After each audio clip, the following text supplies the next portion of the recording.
What did Armenia lose abandoning the path of European association? For several years, Armenia and the EU negotiated on the association agreement. In the summer of 2013, negotiations ended, and the agreement was ready for pre-signing. The main part of the association agreement was related to trade between EU and Armenia. According to this part of the agreement, known as the Agreement on Deep and Comprehensive Free Trade Area, mutual cancellation of duties on all goods and services between the EU and Armenia, as well as simplification of procedures, was planned. According to the research done by the Dutch Ecotys organization, as a result of the association with the EU, Armenia's GDP would grow by 2.3%, and revenues of the state budget would increase by $146 million.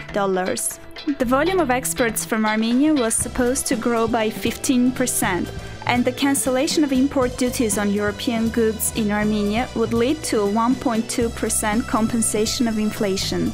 Based on this report, the increase of wages by 2.7% would also lead to the strengthening of market competition inside Armenia.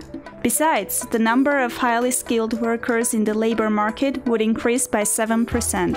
Moreover, cancellation of duties between Armenia and the EU and the overall improvement of the economic situation in Armenia would lead to reduction of poverty.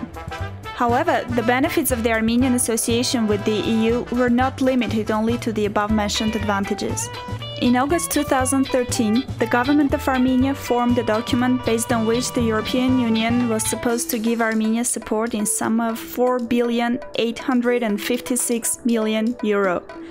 The main points of the document were discussed with European officials, and it was planned to submit the document to European donors after the association agreement was signed.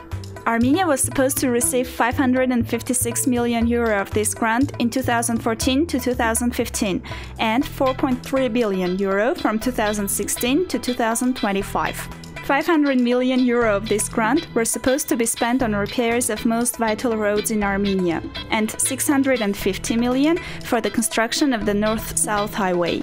About €1.8 billion were intended for water resources and water drainage systems, €500 million for irrigation systems, €340 million for the rehabilitation and construction of dams, and about €460 million for the rehabilitation of schools.